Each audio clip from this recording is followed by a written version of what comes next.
Hola, mi nombre es Leonardo Cedeño, soy estudiante de la carrera de Medicina en la Universidad Regional Autónoma de los Andes, UNIANDES. Ahora les vengo a presentar las maniobras de Leopold y cómo se realizan en una mujer gestante. ¿Qué son las maniobras de Leopold? Son una serie de maniobras. Son una serie de movimientos que se realizan en la ginecología para conocer la posición del bebé o la posición en la que se va a recibir el bebé. Las maniobras de Leopold son realizadas directamente con la mano. Estas son para identificar los cuatro aspectos fundamentales: la presentación fetal, la posición fetal, la situación fetal y la actitud fetal.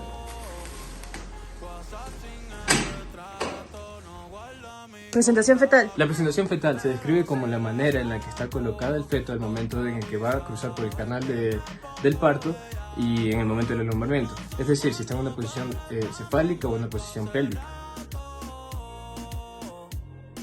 La situación fetal. La situación fetal se refiere a la relación que tiene el eje del feto, el eje longitudinal del feto con el eje longitudinal de la madre. Entre estas tenemos la situación longitudinal. Esta se refiere a que el eje o ambos ejes están coincidiendo, es decir, el eje longitudinal del feto coincide con el eje longitudinal de la madre.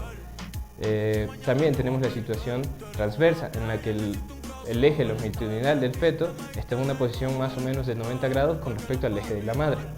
Y por último, la situación oblicua, en la que el eje longitudinal del feto está en una posición o más o menos de 45 grados con respecto al eje longitudinal de la madre. La actitud fetal. La actitud fetal se refiere a la relación que guarda todo el cuerpo, las distintas porciones del cuerpo del feto, es decir, la cabeza, el tronco, las extremidades, y en la cual el feto normalmente intenta posicionarse con la cabeza un poco flexionada o moderadamente flexionada hacia el frente, es decir, y ocupar el menor espacio posible por parte de él. Por último, la posición fetal.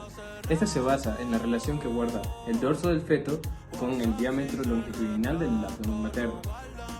Ahora también les voy a explicar cómo se realizan las maniobras de Leopold. Estas son las 4 maniobras. La primera maniobra tiene el objetivo de identificar qué polo fetal se encuentra ocupando el fondo uterino. Este puede ser el polo cefálico o el polo pélvico. La forma de realizar la primera maniobra es colocando, de preferencia del lado derecho de la mujer embarazada, y ubicar las manos buscando el fondo del útero, así tratando de abarcar toda la cara palmar y apoyarla con el borde cubital. De esta manera se puede palpar el contenido, que sería el feto, y el continente, que es el útero.